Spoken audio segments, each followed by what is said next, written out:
The podcast. And today's NHL Monday. What's up? We'll review yesterday's two NHL games, the last two NHL game before a 4 nation face off, which is starting on Wednesday. That's the first game. And then we're going to go over the NHL standings, and then we're going to skedaddle before we get into it. We got a couple shout outs to do as per usual. Go follow my X page if you haven't already. Stand Mission Podcast on X/Twitter. Reposting quite frequently, talk about the water hockey. That's the most I'm going to talk about the water hockey outside of this podcast for sure.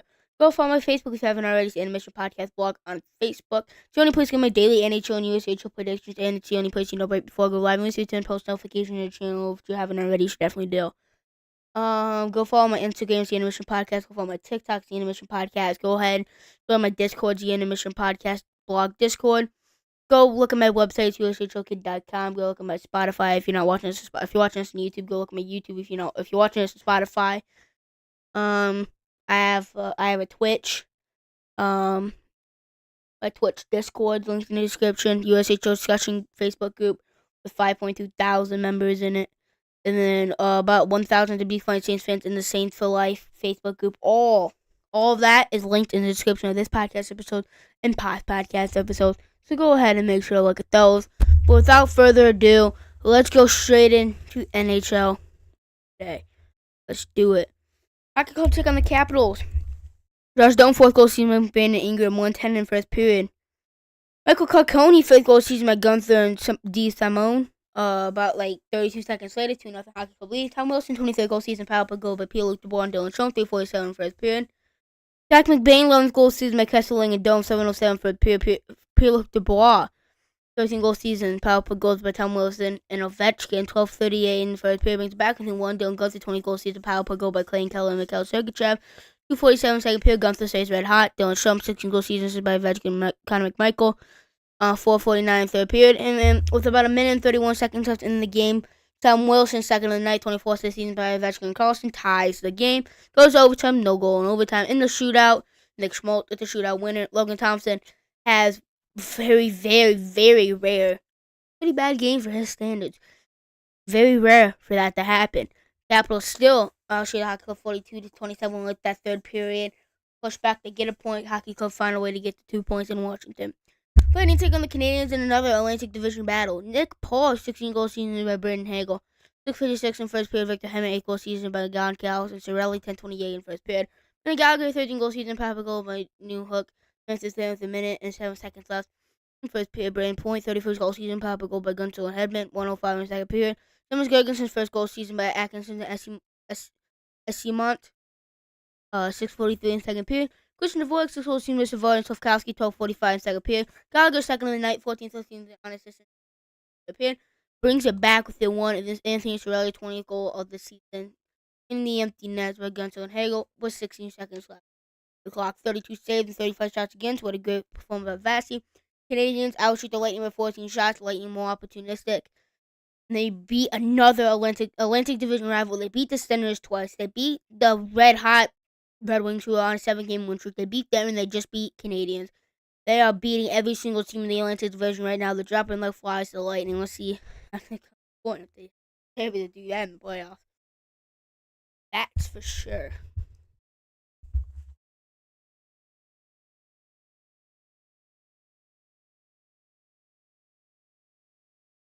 We'll start the Atlantic as per usual.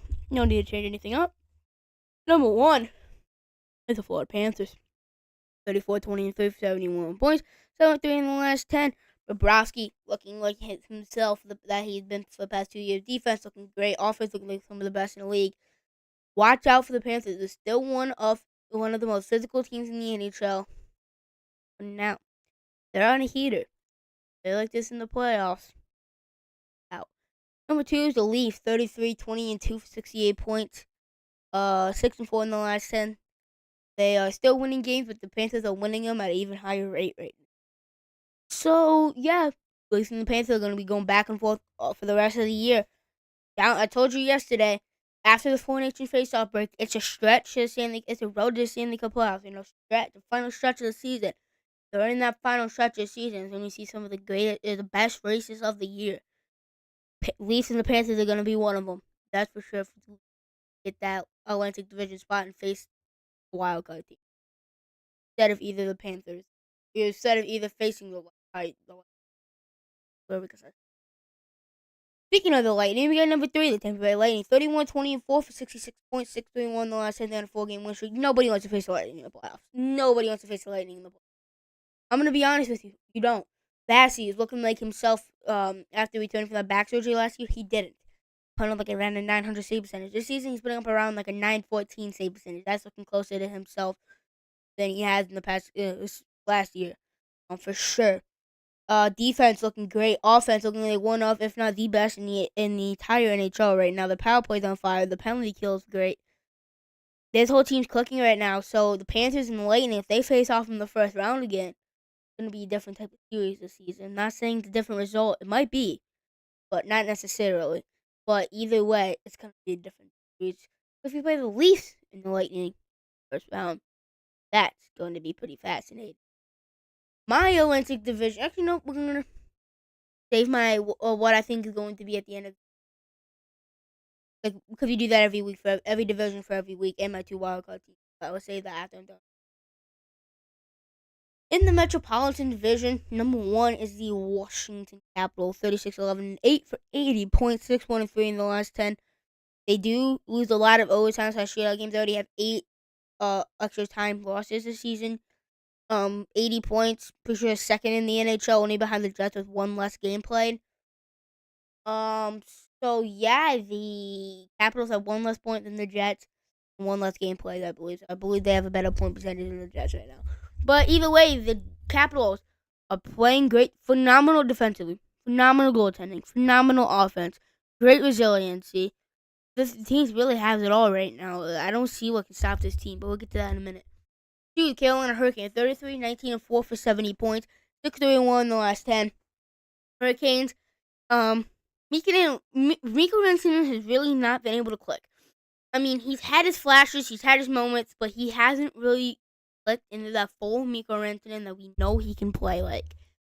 So I'm waiting for that moment to hit. It's probably gonna happen. Well, it has to happen after 4 Nations off. But after the 4 Nations face off. But if it's going to happen, it has to. But if we gotta have to see when it hits, because if they want to win that division, it's gonna have to hit pretty quick. But Mikko Rantanen can get full swing, go in the playoffs. They're gonna be a really tough out.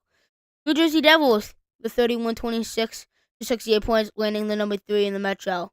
Right now, they are 2 points behind the Hurricanes in 1 more game play. 5-5 in the last 10. They were definitely starting to slip down for the past month. They go into the 4 Nations face off a win. They look to come back in the final stretch of the season, like the best New Jersey Devils team that we know they can play. Like, if they're on their A game in the playoffs, they're gonna be a really tough out too. And then here are the wildcard teams, the 2 wildcard teams above the playoffs, are the Ottawa Senators, wildcard number 1, Detroit Red Wings, wildcard number 2, and then here are the rest of the wildcard teams. So that is what we're looking at right now. So, for the Atlantic, what I believe is going to be the Atlantic Division standings 1-3, and then the Metro 1-3, and then the 2 wildcard teams at the end of the season. As of right now, do that every NHL Monday and USHL Monday. USHL Sunday, but NHL Monday specifically right now. Number 1, the Atlantic. I'm going to have to take.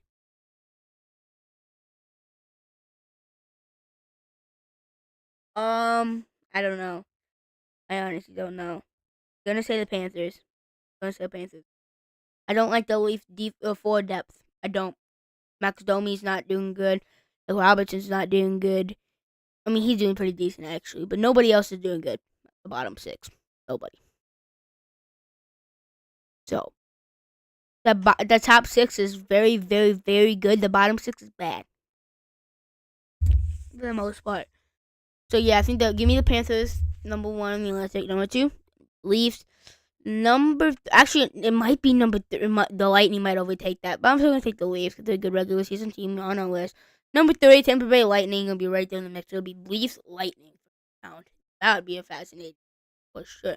Head of the Metro, number 1, give me the Washington Capitals. It's a pretty obvious pick, but I'm gonna take the Capitals to end up closing out and winning this division throughout the final stretch of the season. Number 2, give me the Hurricanes. They're playing better than the Devils. They have a game in hand and 2 points over them. So give me the Hurricanes. And they're finishing over the Devils in this number 3, New Jersey Devils. You're looking at 2 wildcard teams. I think the Ottawa Senators is going to get one. They've been playing great with Linus Ullmark and Maryland in it. 2 great goaltenders to help them down the stretch. This team's going to get first wildcard spot. The second wildcard spot, in my opinion, are going to go to the New York Islanders. No, I'm kidding. I think the New York Rangers are one of the most established teams in this wildcard race right now. We know what they can do at their best. If they can pull out their best coming out of the Four Nations face-off break, we might see a new Rangers team. I'm going to call it now. I think we're probably going to see a new type of Rangers team. I could see them getting the first wildcard spot, but I think they're going to get the second wildcard spot. And a little closer to what they did last year compared to what they were doing this season so far. A little closer to that than what they've been doing this season for sure. Yeah, let's see what they can do. I think Shoshukin's going to be able to really turn it around during this final stretch. They're going to get a playoff. Get a playoff spot there. So yeah, the first round playoff series, if that would be the case, it would be the Capitals versus the Rangers. But the Capitals are the President Trophy winners, and the Rangers are the second wildcard team. They both have reversed. Hurricanes and the Devils battle over the Metro. And we got the Panthers and the Senators. Wow, that's the T'Chaka Bowl in the first round. And we got the Leafs and the Lightning in the first. All right, that's the West. Not doing my playoff predictions. I told you, NHL Monday, 2 weeks ago, I think it was, or whatever. Maybe 3 weeks ago. I'm not quite sure. Either 2 or 3 weeks ago. That's my last playoff prediction to the actual playoff side. I think. For now. And the Western Conference and starts the Central Division first, as per usual, with the number 1. In the number 1 spot, in not only the Central Division, not only the Western Conference, but in the entire NHL. Yes, they do have one more game playing the Washington Capitals, but points-wise, they're number 1. You got the Winnipeg Jets, 39-14-3 for 81 points. They're 8-2 loss, and they're in an 8-game heater right now. Best home team in the NHL right now. Great on the road. Phenomenal defense. Defending Vezina winner Connor Hellebuck, likely to win it again. Offense, great. Power play, phenomenal. Penalty kill, phenomenal. They really got it all. They do, regular season wise. We'll get to the playoffs when the time comes. But if you're looking for the regular season, they've got it all for the regular season. They can do for the playoffs. But yeah, for the regular season, they got it all, dude. If you look at the number 2 slotting right behind them in the Central Division, with 1 game in hand, is the Dallas Stars. 35-18-2 for 72 points. 7-2-1 in the last 10. They won the most recent game heading into the Four Nations face-off. Jets have 56 games played. The Stars have 55 games played. The Stars have 9 less points. 81-72 are the points. The 1 game in hand on them. Don't have to see what the Stars do with that extra game. When they play that game, the Winnipeg's not going to be able to get with that extra game. And so, yeah, we're going to have to see how that all really is out there. But, yeah. Otter's looking great. The Smith is looking like a great backup. Defense is looking great. Offense is looking great. Special teams looking great. Looking great right now. Number 3, Minnesota Wild. 33-19-4 for 70 points. 6-4 in the last 10. Head in Four Nations face-off. Winning back-to-back games. So yeah, the Wild definitely having the ups and downs this season. But if they can get hot going into the playoffs, you never know. The one of, if not, I wouldn't say the best road team in the NHL. But one of the best road teams in the NHL, but they're just about 500 at home. The 1 game above 500 at home, but pretty much a 500 team at home. Depends what Wild you get when they're at home, but on the road, pretty good. So yeah, I mean, when Kirill Kaprizov gets fully healthy, assuming he does before playoffs, which he's expected to get healthy well before the playoffs. But yeah, but the Wild, pretty good team. Pacific Division, number 1, Edmonton Oilers, 34-17-4 for 72 points. 5-4-1 in the last 10. They've been on a heater since they really started picking up heat after that bad start of season. They have the same amount of points as Vegas, but with one game in hand, so they have their number one spot in the Pacific heading into the final stretch of the season. That's good for Edmonton to have they'll be able to control the old fate. That's good for Edmonton. Yeah. Number 2, Vegas Golden Knights 33-17-6 with 72 points, tied with the Oilers in points, but with one more game played. 4-3-3 in the last 10. The Knights could easily be number 1 in the division right now, but there's so many close games, including overtime and shootout games, but just close games in general that they're not able to pull out victories in. If they're able to get a victory in one of those overtimes or shootout games or close games in general, they would be number 1 in the Pacific Division, and they would control their own fate. For the most part, they do have one more game played than Edmonton, which would really help benefit Edmonton since they're tied in points. But I mean, still, the Oilers are 100% able to control their fate. Because they have that game in hand. We're gonna see what they're able to do in that extra game that they have down the stretch. And so yeah, let's see what they can do there. But we got number 3, the Los Angeles Kings, 29-17-7 for 65.44 in the last 10. This team's really streaky. They're 17-3-2 at home. It's between the Winnipeg Jets and the Kings for probably the best home team in the NHL. You gotta consider the Kings in this. They're 17-3-2. They have less regulation losses at home than the Jets. They do have 5 less wins at home, but they have 2 less regulation losses and 1 less overtime plus shootout loss. So, it's gonna be between the Jets and the Kings are the 2 best home teams, and the NHL, or at least in the Western Conference at the very least, maybe in the NHL, but at least the Western Conference. The Kings are gonna be the sleepers out of the West. Don't think they're going to make much noise in the playoffs, but you never know. They have 2 games in hand on Edmonton and 3 games in hand on Vegas. They have 3 games in hand on Vegas with only 7 less points, so you never know what that can do. They win all 3 of those games they have in hand. That is 6 points. 7 minus 6 is 1. So they'd be 1 point behind Vegas if they win all those extra games they have in hand over Vegas.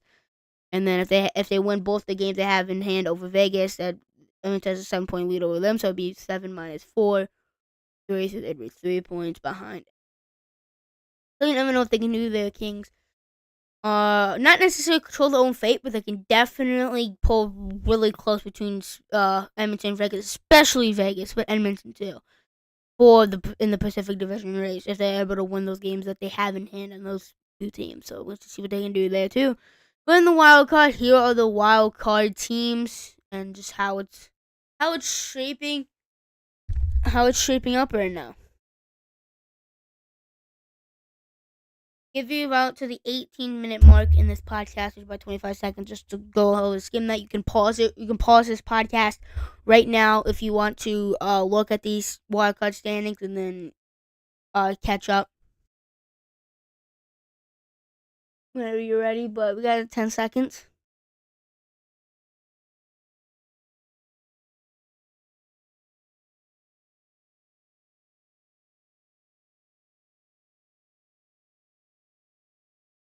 Okay. All right, let's go. Yeah, so my predictions here. Number 1 in the Central, Winnipeg Jets. I mean, they have 9 points in hand on Dallas right now. They're looking like the best team in the NHL between them and Washington for sure. They're on 8-game heater right now. They 100% control their own fate. The only way they'll be able to lose the Central Division is if they go on some terrible streak and Dallas goes in an absolute heater at the same time, and they're able to catch up in points quick enough. But I don't know. It's gonna be pretty big meltdown from Winnipeg if they're able to find a way to lose this division. It doesn't take that much though. 9 points is like what, 4 wins and then an overtime shootout loss. So that's not that much, but Winnipeg, how much of a heater they are on right now. It's going to be tough for them to end up losing this division. But the Stars are 7-2-1 in the last 10. So both teams are kind of on heaters right now. We're going to see which team goes on a bad streak first, if any. Number 2, going to be Dallas. They're not going to be that far behind Winnipeg, but they're definitely going to have some separation between them and Winnipeg. Not that much, but definitely some. Sure. And then number 3, I'm going to have the Colorado Avalanche. I like the Avalanche down the stretch. They're more established in the Wild. They've had, I think they're just a better team right now. I think they're going to get the number 3 spot in the Central to play Dallas in the first round. Ooh, what a series that would be. In the Pacific Division, number 1, Edmonton. They control their own fate. I really like Edmonton in the situation that they're able to control their own fate. I think they're going to do really well with that. I think they're going to end up winning this division. Number 2, not too far behind them is Vegas. And then number 3, not too far behind Vegas, it's going to be Los Angeles. Kings. So it'd be Vegas Kings first round matchup. Finally, if this does happen, finally Kings don't have to play the Edmonton Oilers in the first round because that hasn't worked for them past 3 seasons in a row. So my 2 wildcard teams, number 1, still gonna be Minnesota. Number 2, Vancouver Canucks. So like the Flames, Hockey Club, Blues, Ducks, Kraken, Predators, Blackhawks, and Sharks. I mean, you never know. The Sharks should just win the Stanley Cup. You never know. They may or may not be 26 points out of a playoff spot. And Vancouver Canucks are 2 games in hand on them. So, I mean, but you never know. You never know. You know what? You never know with the Sharks. They could just go on some miraculous run. It wouldn't even be miraculous. We all expect it. Like, the Sharks are so good. Like, they're better than Winnipeg. They can put together a better win than Winnipeg. Like, obviously. Like, look at them. Look at how far down in the basement of the NHL they are. You never know what the teams like that can do. Okay. But that's like saying Omaha Lancers is about to win the Anderson Cup. Might happen. One of these days. One of these days, man. Okay, so yeah, that's gonna do it for this podcast episode. Hope you enjoyed today's this week's NHL Monday. Have a great night. If you watch this live, just after 11 at night, good morning, evening, afternoon, every time you're watching. And subscribe to the channel if you haven't already. Turn post notification channel if you haven't already. Follow the podcast if you watch this on Spotify. Turn post notification channel if you haven't already. I hope you enjoyed this week's NHL Monday and today's episode 13 of season 9. And I'll see you guys tomorrow for episode 14. Is tomorrow my 4 Nations predictions? I think it might be. It is. I will see you guys tomorrow for my 4 Nations face-off. You there? Peace.